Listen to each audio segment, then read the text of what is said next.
Hello and welcome to Tea is Good, Books Are Better, the podcast where we drink tea and talk about books. I'm Raven. I'm Jess. Okay.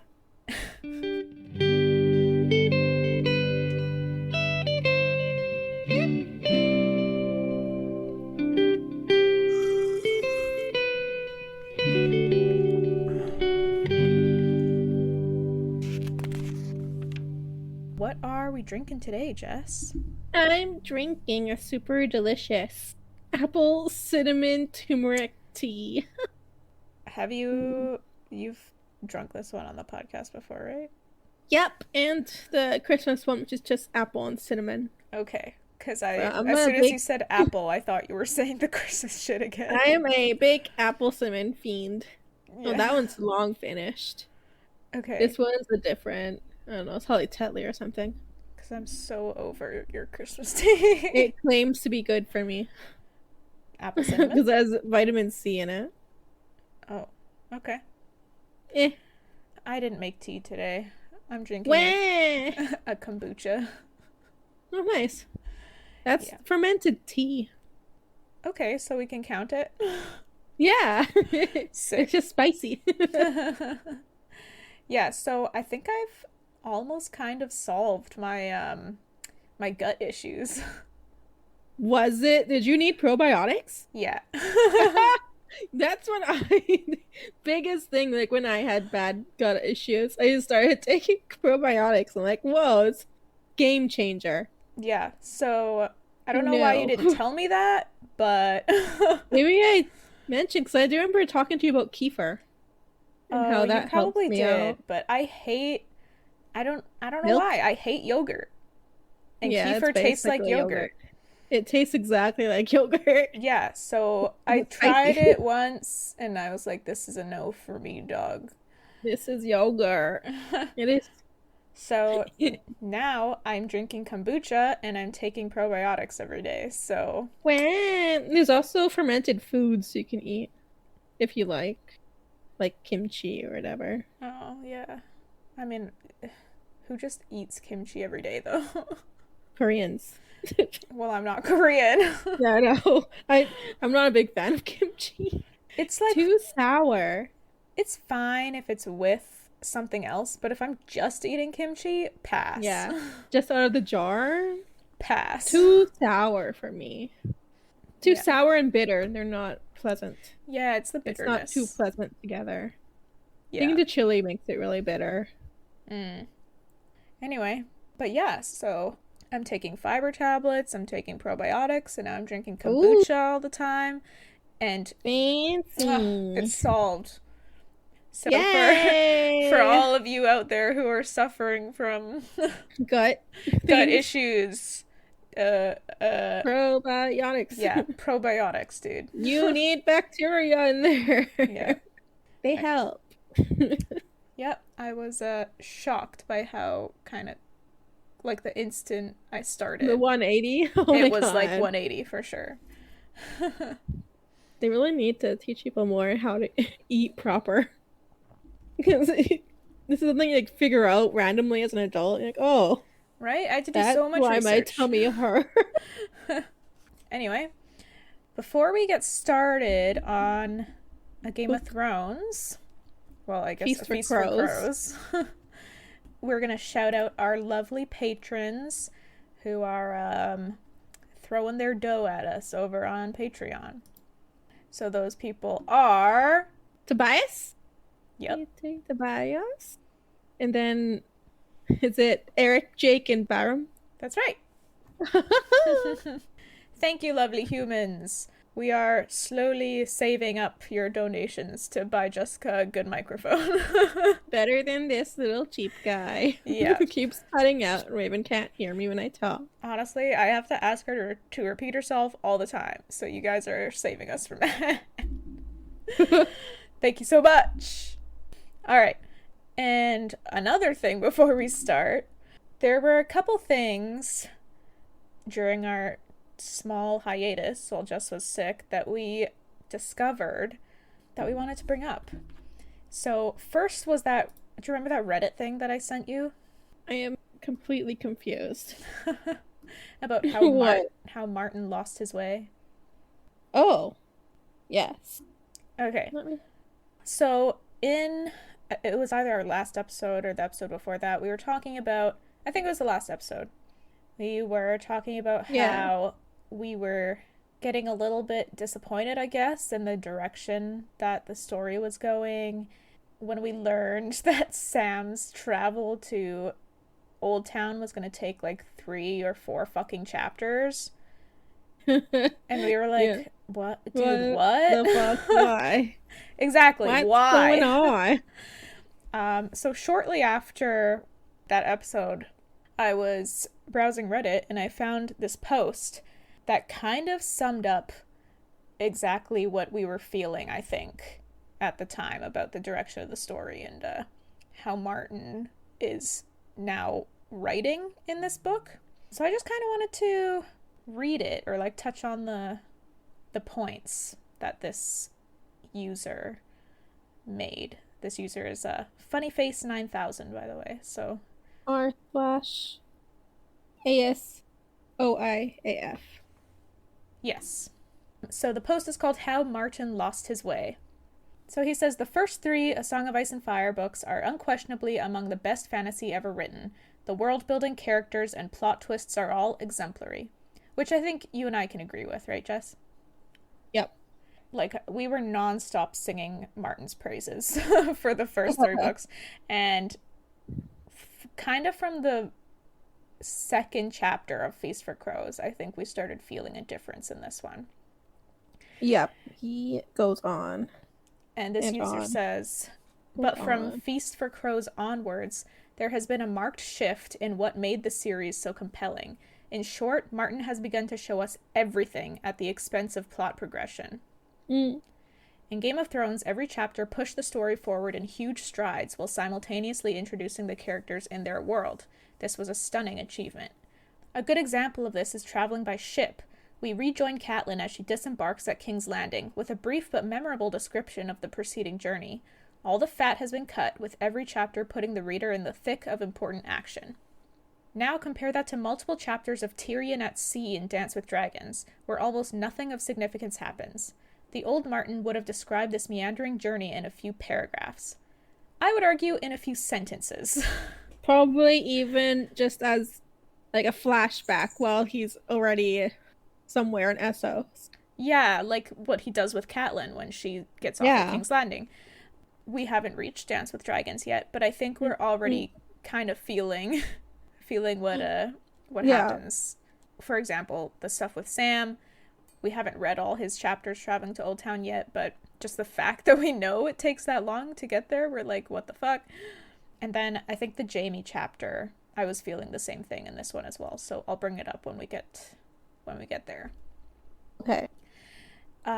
Imagine if Game of Thrones had devoted multiple chapters to Catelyn nursing a seasick Roderick Castle and discussing Westerosi history with the sea captain. It wouldn't be the same thrilling book.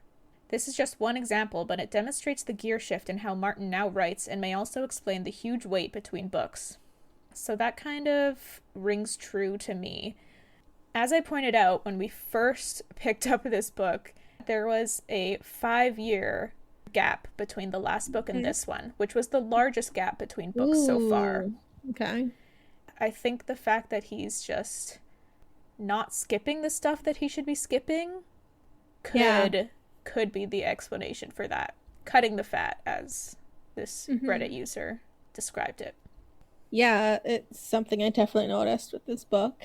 And it's painful because we're barely into it, right? With Winds of Winter, he said a few times that it's his biggest book yet. And I'm imagining it just stuffed with over descriptions of everything. Unnecessary stuff that we don't need to see. It almost makes me wonder if it's like, what is it? Oh gosh. When you're doing something for the full purpose of distracting or procrastinating or something. Like he doesn't really know, like it's not really trying to end it. Like he keeps writing more and more and more. So my theory is that before he even started writing, he had mulled over the story in his head and he saw a path. He saw which way the story was going. He saw what each character was doing. He saw where they would start, and he saw where they would end up. Mm-hmm. But I think that only got so far as to the end of Storm of Swords. Yeah. So I think once he finished writing that, maybe he was at a loss for what comes next because his plot had only gone so far. Mm-hmm. This, even though we're barely into it, it feels like him trying to figure out what comes next. Yeah. I mean, maybe we'll read it and we'll be proven wrong, but this is kind of just the sense that I'm getting at this point. Mm-hmm. And it seems like a lot of other A Song of Ice and Fire fans feel the same way. Yeah. The first comment I saw in that post was someone saying, I disagree. Oh, really? Yeah. They're like, the last two are my favorite, but I agree about the cat analogy. Because then they brought up the Sam chapter. Of traveling to Old Town. Like, yeah, that was useless. Yep. Gosh darn. That will be fun to read. We're gonna have lots to say about it, I feel like. Changing diapers. Ugh. His chapters. God. Okay, so there's that. And there's one other thing. I think I also brought up the types of story conflict as well in one of our previous episodes. Okay. Yep, I remembered it. Yeah, and I had said person versus nature, and person versus self were the three main types of story conflicts. Which I think is true. They're probably the most common ones. Yep. But I found a post on Instagram that pointed out the other ones as well. And with more. Yeah, and I thought I would just list those as well. Just so that we kind of learn a little bit. Exactly. But lit. So this post was by Anya Wrights. And the other ones she listed are person versus society. So struggles between individuals and social codes in their world. Ooh. I have a book like that. What is it? Eon. Maybe one day I'll bring it up with you. It's another dragon one, but it's like set in ancient China. Ooh, cool. Mm. Yeah, that kind of sounds like a 1984 type of story. Ooh. Person versus society. Mm-hmm. And then there's person versus supernatural, conflict between characters, and paranormal or otherworldly events. Fun. So, yeah, I think those are easy to think of. Yeah. And then we have person versus technology, conflict between characters, and the results of scientific discovery. Real sci-fi. Cool, Yeah. cool. Yeah, that's it. Just wanted to point that out because I didn't want people to think that I was saying there were only 3 types. Which I There's might 3 main types, okay? That's how I like to think of it. Other people might disagree with me, but that's how I think of it. Yeah. Anyway, that's it for wasting our time. Fun facts. All right, so who do we have and where do we live off our characters, Jess? We have the twins today. Oh my. Seth twins.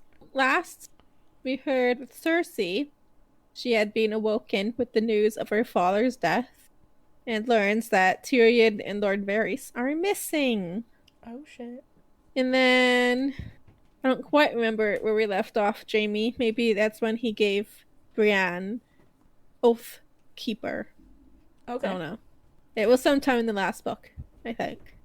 Maybe it was him rejecting Cersei in the White Tower. Was that really the most recent? I don't know. It seems like the last things. Maybe it was him saying goodbye to Brienne. Well, I guess we'll find out. Cool! All right, so we're starting with chapter 7. And that is Cersei. Cersei leads Tommen to their litter in the rain while he complains that he wants to ride a horse to Tywin's wake. for a funeral service. Hmm. Inside the church, I don't remember what it's called. The sept? Sept! Yeah. Inside the sept, Tommen says that I lied. Inside the litter, Tommen says that he was told that the rain was the gods weeping over Tywin. Cersei disagrees and reminds him that it did not rain when Joffrey died, and she chastises him a bit.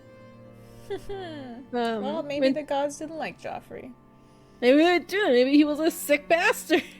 Yeah.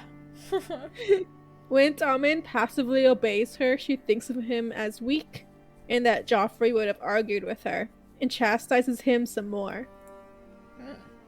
Looking at him, she notices Tommen has lost weight, and she plans to ask the steward about his health and eating habits. Tommen asks why there are no people on the street as compared to his father's wake, King Robert. Cersei tells him that it's the rain, but she knows it's because the people of King's Landing did not love Tywin. Cersei thinks that her father's funeral is a nuisance, and that her father would understand that there was a war to be won and a realm to rule. She doesn't think it should be happening at all. The High Septon is waiting for them at the top of the steps, and Cersei remembers that Tyrion promoted this guy and wonders what lies Tyrion has said to him about her and is suspicious of him. As they make their way inside, Cersei thinks of how she would celebrate Tyrion's funeral when he is delivered to her. Oh my god. Giant feasts, I'm guessing. Sounds Lots about of right. wine. Drinks all around. Yeah. Toasting. Every hour standing up to toast. She had promised any man who brought him to her the title of lordship, and had sent her promise with ravens across the 7 kingdoms and across the sea to the free cities. Damn. So she's really hoping for Tyrion. Mm-hmm. The set is filled with Lannister bannermen and many highborn lords and ladies. Tywin's body is on top of a marble bier, which I'm assuming is a table or something. I don't feel like Googling. Probably. Yeah. And Jaime is standing vigil at the head, dressed in his Kingsguard armor. It was described, I didn't write it down, but I remember the armor being described as, what is it? A kind of pearl that I looked up and was like shook at how beautiful it was. And I was like, damn, they all look like that? Because that is sick. I thought it was just gold armor. He's dressed in his white Kingsguard armor. Mother of Pearl! Mother of Pearl. Oh, okay. Mm-hmm. The hooded cloak he wore was as white as freshly fallen snow, and the scales of his long hauberk were mother of pearl chased with gold. Mm. Okay, first of all, what the fuck's a hauberk? Look at it. Hauberk. Let me see how to say this. Hauberk. Hauberk. Okay. It's a piece of armor originally covering only the neck and shoulders, but later consisting of a full-length coat of mail or military tunic. Okay, so it's not the plate armor, it's just the hauberk that's mother of pearl. Oh, okay. And what exactly is the hauberk again? It's kind of like the chainmail. Okay, yeah. I dropped a picture of Mother Pearl on the Discord.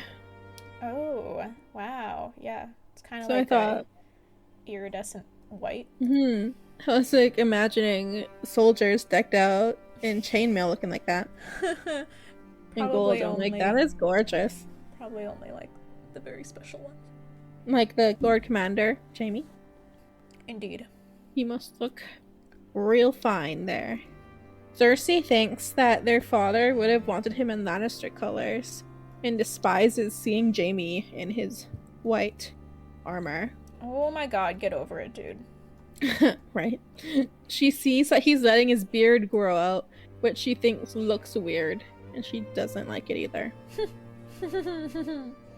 They approach the bier, and Tommen begins to cry. Cersei tells him that kings don't cry and that everyone is watching. She thinks about how he looks like how Jaime looked at his age, except nowhere near as fierce, and she remembers how fierce Joffrey was. I think Joffrey might have been a little bit like Jaime in some ways, because she compares Joffrey to Jaime a little bit. That's kind of creepy. Yeah. Tywin was dressed in his finest armor, but she notices that the Silent Sisters must have slightly curved the corners of his mouth upwards into a slight smile. Hate that. Really, yeah, she's unimpressed because Tywin has never smiled in his life. So not even once. Real weird to her. She remembers how intense her father's eyes were and how they would stare into the soul. She remembers being at a feast when she was much younger and how some lords were joking about her father shitting gold, and the look he gave them was so intimidating that they all left their suppers.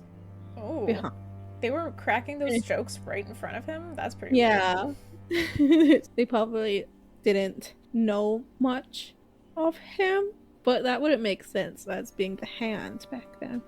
Yeah. Maybe they were just ballsy young lords drinking. Yeah, I guess if they're drinking, they might not even notice he was nearby, or maybe they were like 20 or 18-year-olds, like cocky young bastards. Makes sense. She thinks now that her father is gone, it will be her gaze that will make lords cower. Okay. She believes if you say so, Cersei. She believes that she will be greater than her father, and in 1,000 years her father will only be remembered as her sire. She believed that. Damn, that is really bold. Yeah. Of her. Like, who do you think you are? Why? Honestly, what has she done that makes her think so highly of herself? She was born Lannister. Yeah, but so was Tyrion. But he's an imp who killed her mother. And so was Jaime, and she thinks she's better than Jaime. She does. Like, what is she doing? What has she done that makes her think Cersei she is so amazing? Just thinks that she is the smartest person in the room at all times. Oh my god. That reminds me of the scene where, in the show where Tywin's like, you're not nearly as smart as you think you are. Yeah, I think she definitely thinks that she is smarter than everyone and can outplay anyone. And that's why she's not scared. Fucking prove it then. Fucking prove it! Do something! Do something! So Tommen asks her what smells so bad, and Cersei tells him that it's death that stinks. She glances at... did do?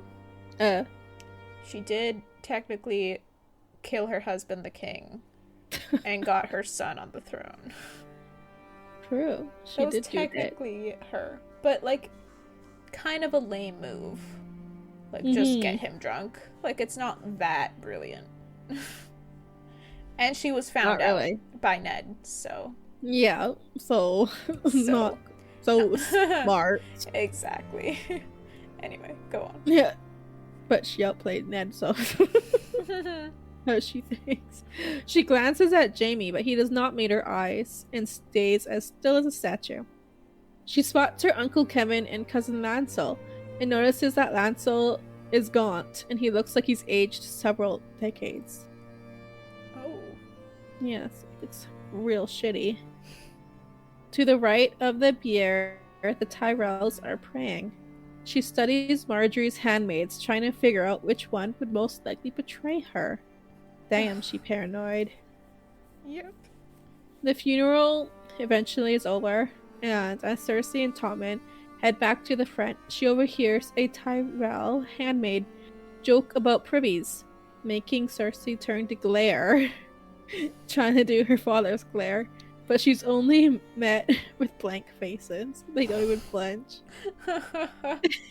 Pathetic. Oops. You tried. Next time.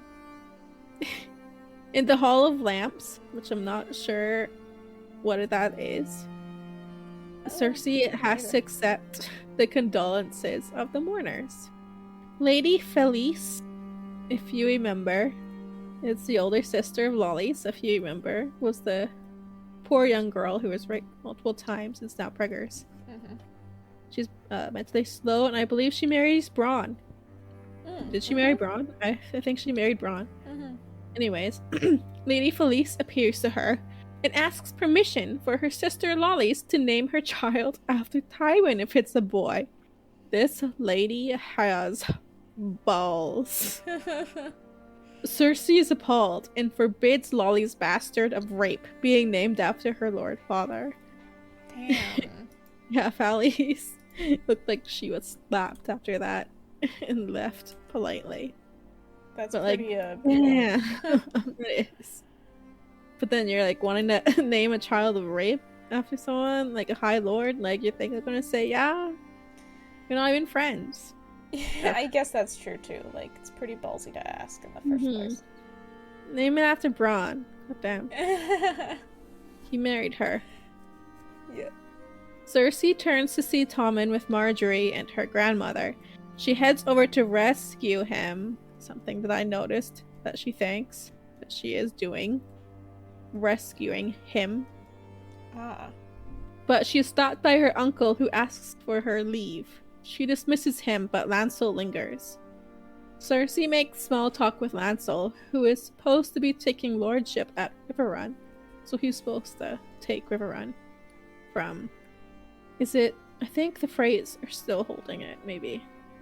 The Freys are holding Riverrun? That sounds Are right. they? Maybe. But yeah, Lancel is supposed to take over. Lancel? Yeah. Wait, what? Apparently, I think Tywin gave Riverrun to Lancel. Or Kevin, who gave it to Lancel. The fuck? Yeah. Who in their right mind would give it to Lancel? This kid is someone useless. Who wants good stuff kept with the whatchamacallums, Lannisters. Oh my god. Yeah, but he's definitely not in their right mindset. She asks about his new betrother to a Frey girl, but he seems unhappy about it. So he's also betrothed to a Frey. He tells her that he believes he was given a second chance at life, so he could atone for his sins, and Cersei wonders if he told any Septons about them, or of the strong wine and King Robert.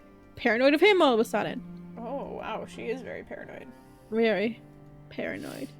And how did he almost die? I don't remember that. Well, was he I feel like he injured was in a battle. At the Battle of the Blackwater? That sounds right to me. Okay. But I'm not positive. Are you good? What was that sound? Coughing fit. Woo! Ugh. Let me drink some tea. I'll have a sip of kombucha. Okay. So she heads over to Tommen and Marjorie. And Marjorie gives her a hug, which Cersei thinks is arrogant of her. Oh my god, Cersei. How dare she touch Cersei? Another pregnant lady asks Cersei permission to name her child after Tywin, and she gives her blessing, feigning delight. So I guess this woman is properly married with a proper lord's son. Right, So I also feel like more people were around at this point. Ah! So she would have looked like a fucking yeah, bitch if so she said she's no. definitely around Marjorie and the other Tyrell, so she has to be nice. Exactly. Lady Merryweather tells Cersei that she had sent word to her friends across the Narrow Sea to keep a lookout for Tyrion. Cersei is pleased and tells her that they will become great friends. Mace Tyrell approaches her and excitedly tells her that his uncle Garth has agreed to become Master of Coin as her father wished, and will be boarding a ship from Old Town very soon. Okay. Cersei's like, no. She plans on making Lord Giles Rosby Master of Coin. Apparently, Garth Tyrell has the nickname of Garth the Gross because he has a serious farting problem. Oh my. Okay. Garth The gross. Relatable. Not anymore. Fixed it. Woo! Probiotics. Mace sputters and argues that her father wanted his uncle, but Cersei does not accept this bullshit. Obvious bullshit. Who put her in charge? She put herself in charge. Well, she's the Haven't queen you heard? regent, She's the technically. queen regent. Ugh. His mother appears and says that it's quite clear Tywin did not inform his daughter of his plans, and tells him that he should write to his uncle before he boards his ship of the change in plans. Wait, who's telling who to contact whose uncle? Lady Olenna appears. Mhm. Poof. Magic. He tells Mace that Tywin obviously did not share his plans with his daughter, Cersei. So he should skedaddle and hurry up and let his uncle know that he's not coming to King's Landing no more. Gotcha. He's gonna stay in Old Town. So Cersei rescues Tommen from Marjorie and leads him out. Outside, Tommen asks when he will marry Marjorie. Clearly, he needed rescuing. And Cersei tells him soon and gives him permission to ride a horse back to the Red Keep. She orders one of her guards to fetch Lord Giles to ride in her litter with her. Oh my god, I forgot this part. Shit. In the litter, she asks Lord Giles to be her master of coin. Yeah. She had no plans. Yeah. She was like, fuck Tyrells. Straight up. And he coughed so hard, she thought he was gonna die. But that he wouldn't agreed. have been good for her. But he agreed, and he started spouting out names of men that he wants replaced. Yeah. He already, like, trying to change shit up. God damn. She notices blood on his handkerchief, and she thinks about his replacement when he dies. Yeesh. My word. Already, we're about to replace him. She thinks that Littlefinger should be returning soon, since Lysa Arryn died, and her Lysa's lords have been stirring. So she thinks Littlefinger is going to come back and take over as Master of Coin, since Lysa is dead. Why would he ever do that? Because she thinks there's no way that her men will ever accept him as Lord. I guess.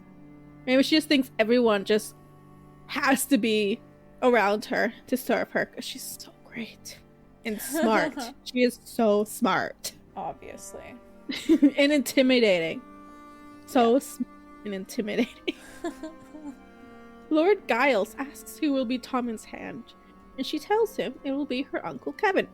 When she returns, Qyburn is waiting for her, and he tells her that a third person went missing the night Tyrion disappeared. Rugen, an under jailer in charge of the Black Cells. Apparently he was intimidating and had no family and friends. Now, I have a theory that Rugen is Varys. Oh. Wait. Because no one was around the Black Cells except for Varys. Didn't he say that to Tyrion when they were escaping? Really? That only he is around there? But then Maybe. wouldn't Varys have had to be working in the Black Cells regularly beforehand? He could have been. I don't know. He's a sly motherfucker, this guy. Many disguises. Kind of disappointed they didn't do his disguises in the show. Because hot damn. Right.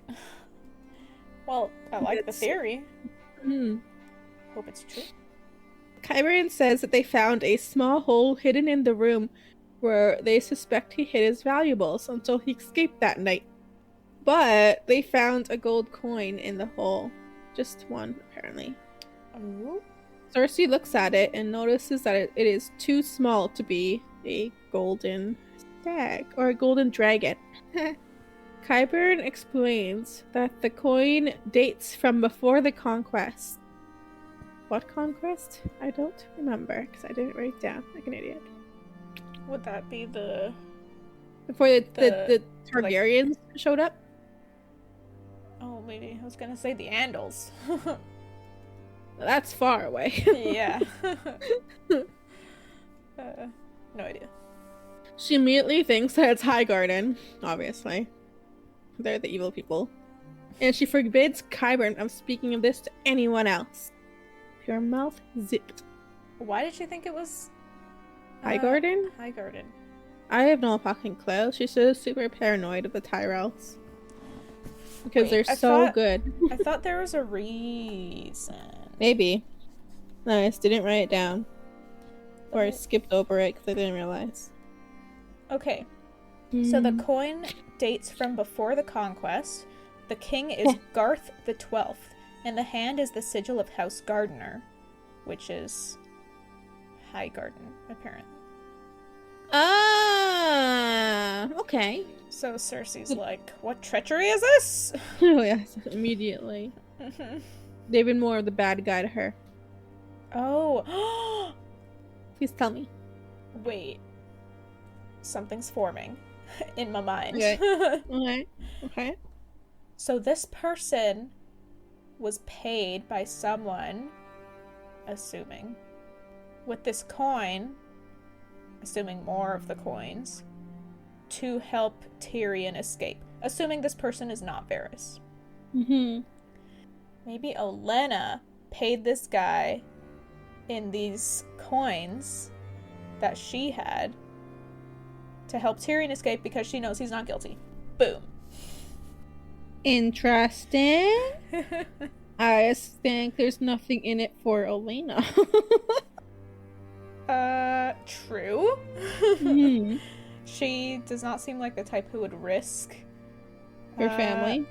Yeah, Marjorie. herself or her family to save Tyrion. But Yeah, a Lannister / enemy of the state. yeah. But it's possible. But if Cersei's right, and this means that someone from the Tyrells helped Tyrion escape, then I just ask myself, who else would it be? Gee. But again, this is assuming Cersei is right about it being the Tyrells. And yeah. To me, I don't see them doing something this outrageous. Right, but if... Like, why help Tyrion? If she was right, Mm-hmm. and it is the Tyrells, then Yeesh. who else would it be? Who other than Lady Olenna? Yeah, I think Lady Olenna or Marjorie are the only ones ballsy enough to do something like this. Mm-hmm. And I think Marjorie is probably busy. Yeah, she's too busy acting up a storm. getting in Tommen's good books. Mm-hmm. And pretending to mourn Trying to get over married. Tywin or whatever. In Joffrey, too. I'm sure she's still mourning him publicly. Okay. Cersei asks about the mountain, and Qyburn says that the venom the Viper used was manticore venom. Manticore again. Oh. Cersei says that Pycelle said it could not be manticore venom, as it would have stopped his heart almost instantly. Qyburn explains, though, that the venom has been thickened somehow to prolong the suffering, and he thinks it might be sorcery that was used to thicken it. What? Probably, aka science. Cersei thinks that's ridiculous, that he believes in that stuff, and she says that she's tired of his screaming, as in the mountain's constant screaming, that she hears at night. Qyburn explains that the mountain has too much of a tolerance to the milk of the poppy, and that apparently he had a addiction to it. And one of the mountain's men had told Qyburn that the mountain drank milk of the poppy the way men drink ale, because he often deals with splitting headaches. What? He was literally addicted to painkillers. Opiates. To be frank. Yeah, I wonder if he has gigantism. As I believe, like, migraines might be a symptom of that gigantism. And will explain his sheer size. Could be. Yeah. I have no idea. Yeah, so we find out that the mountain is an opiate addict and drinks milk of the poppy a lot. So therefore, Qyburn cannot knock him out with it. Dang, he screwed himself. Yup. What do you do now? Mm-hmm. Cersei says that she'll send Sir Ilan then to put him down. But Qyburn asks if he could take the mountain to the dungeons, actually, to continue working on him. Down to the dark cells, or the black cells. Shit. Down in the torture chambers. Cersei sees no point in that, but Qyburn explains that you send a knight, kill a knight, and an archer to kill an archer, and to combat the dark arts. And he gives her a look and a smile. You create something of the dark arts? Yeah. Just to combat the dark arts, you gotta use the dark arts. Now, Okay. put me in them black cells. So he's gonna be casting some spells and shit? Yikes. Whipping up some witch's brew? Apparently doing some scientific Some Frankenstein experiment. shit? Yeah, some Frankenstein shit is gonna go down. Qyburn is officially Dr. Frankenstein. Damn. Yikes. Ooh, that's gross. What? I'm imagining him digging up cemeteries for body parts and attaching them to the mountain. Just extra limbs. Here's an eyeball! Let's put it somewhere fun. So Cersei is curious. And she asks, how exactly did he lose his chain? Qyburn explains that he was once a skilled healer who wanted to study death by opening up the living. Awesome. For that, he was banished. But he says that he understands the nature of life and death better than any man in Old Town. Okay. Cersei relents and gives him permission to have the mountain, but explains that she needs his head when he dies to give to Dorne. So she says that she will make sure that he has whatever coin he needs to gather his supplies and ingredients, and to make sure he dresses better for court, and tells him to keep his mouth zipped. And Qyburn agrees. That night, Cersei has supper with her Uncle Kevin. He doesn't talk while they eat. After, she tells him that he is brooding too much and needs to be put to work, get past his grief. What kind of work, Cersei? Kevin automatically knows, apparently, what she's suggesting. And he's like, you want to get Mace Tyrell to be a hand? Cersei is like, what the... What? No! And then Kevin agrees that, yeah, I guess Mace is a fool. And he tells her that she shouldn't have shamed him publicly like she did. Cersei could not care less and says that she cannot bear to have another Tyrell on the small council. She asks Kevin to be her son's hand, but Kevin says that he's tired and he just wants to go back home to his wife and son. Cersei is surprised that he isn't immediately agreeing to it, kissing her feet and like begging her, praising her for being so kind to say such a thing. Ugh. She thinks that he wouldn't have hesitated if Tywin had asked this of him. Of course not. Tywin had a brain. You're not Tywin, Cersei. Nope. She's gonna struggle to learn this. She tells him that Tommen and the realm need him. Kevin kinda gets agreeable, but he says that he will only agree to be a hand if Cersei names him regent and she moves back to Casterly Rock, where he belongs. Oh shit! Nay. Those are fighting words. Yo. He says that her father planned on sending her back and marrying her off. Cersei, pissed, says that she will not wed and her place is beside Tommen. Kevin tells her that he will not force her to do anything. But look around, dum-dum! The kingdom is in ruins and Tywin might have been able to put it together, but she is not Tywin. Wow. Cersei says that she will put it back together with his help. Kevin shakes his head. Cersei is not Tywin, And Jaime is his rightful heir, not her. Woman. Jesus. Cersei says that Jaime is a freaking idiot who does not think for himself, and he thinks everything is funny. What? Yeah, apparently. Yeah, he sure thought it was funny when his hand was chopped off. He thought So that was funny. hilarious. Mm-hmm. He was laughing so hard he was crying the whole time. Kevin points out that Jaime was her first choice for hand. So what does that make her then? Oh, damn! Shots fired! He does not give a fuck. This is awesome. Cersei insists that she was sick with grief and was not thinking clearly, to which Kevin says that is exactly why she should head back to Casterly Rock. Too emotional. Cersei gets on her feet and she proclaims that the king is her son and she belongs with him. But Kevin says that after seeing what Joffrey was like, it is clear that she is an unfit mother.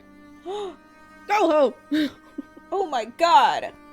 Cersei throws her glass of wine into his face. Or, not the glass, the wine. Sloshed his face. Kevin calmly stands and asks to leave. But Cersei is furious. Who does he think he is giving her terms? As if this was his game. Oh, fuck. He tells her that he may not hold lands, but his father left him a large amount of gold, and many of their fighters follow only his banners. Ooh, Cersei asks threats. Yeah, Cersei asks if he's threatening her, but Kevin says he's counseling her. Kevin says that if she will not name him regent, then she needs to name him her Castellan of Casterly Rock and make someone else hand. Cersei wonders if the Tyrells have bought him and immediately labels him a traitor, which is Oh my god! makes her leave. Yeah. She's so paranoid, bro. She literally Anyone who doesn't can't... kiss her ass is a Yes! Tyrell spy. Yes! Exactly! Kevin tells her that his brother is dead and he's going to take him home. She accuses him of abandoning Tommen, the king. But Kevin says that Tommen has his mother. And he pauses, and then he says, and his father too. Whoa! Okay. Dang. Bro, he straight up said, I know you and Jaime. Boink. Yeah. To her face. Holy shit. To her face. I love this. It was savage as fuck. And a big slap in the face for her. Yeah. To realize, well, she will never realize that she's not her father or greater than her father. But people are not accepting her at all. Yeah, this was spicy. Sorry, is it over? Yeah, it's over. That's the chapter. When he says, and his father too. Yeah, I officially love Cersei's chapters. Because she thinks so highly of herself, but then people just keep shitting all over her, and I love it. Yeah, they do not care for her, the other High Lord. Oh, and you can just feel the narcissism just boiling off of her, and she can't even see past her own bubble, I guess. This woman. I found her extremely paranoid. She thinks the Tyrells are all out to get her. Or take over King's Landing, which she thinks belongs to her. Is she wrong, though? Not just King's Landing, the seven kingdoms. Not really. But they don't belong to her. That's true. It's a shit show. She thinks of everyone being out to get her. Like that poor Septon who probably didn't do anything. Or then do his priestly things. She's like, oh, who is this guy? A Tyrion spy? What? Okay. Psycho. I didn't like how much she chastises Tommen. And then chastises him even more because she finds him too weak. Like, what's that teaching him? You're just teaching him... You're just freaking sweeping him down. That's rude. That's mean. Obviously, having feelings as a boy is weakness. Yeah, she wants another Joffrey. Yeah. Honestly, her perspective about her kids was kind of uncomfortable. Like, she kept comparing Tommen to Joffrey. Yeah, and there was this very weird moment kind of near the beginning where she was thinking that she can't have Tommen fall ill because Myrcella is in Dorne. Mm-hmm. That's what she thought. And if you think about what that means, Myrcella would be the heir. So Myrcella would get the throne, and then the throne would go to Dorne. She doesn't want that either. Yeah, but that's her main concern if her son falls ill? Yeah. And dies? The throne ends up. She only cares about the throne staying with the Lannisters. I genuinely thought that she loved her children, but now I'm starting to believe that she just sees them as extensions of herself, like a narcissist does. Extensions of her ego. She doesn't care about them as their own people. I think this also might be learned from her own father, because it sounds a lot like how Tywin treated them. Yeah, that makes sense. As extensions of his ego.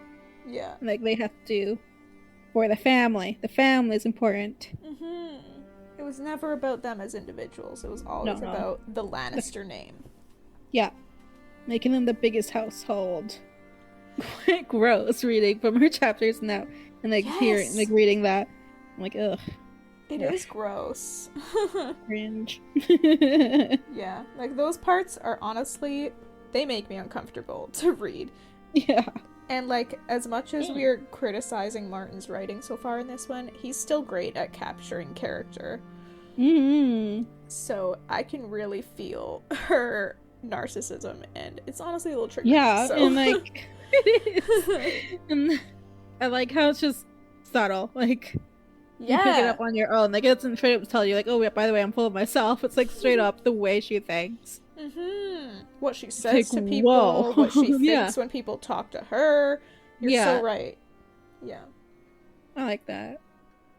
Yeah. Good capture. It's great characterization. Well, I don't think we're going to be able to do Jaime's chapter in this episode. Holy shit! It's already over an hour, so... Bro. Yeah.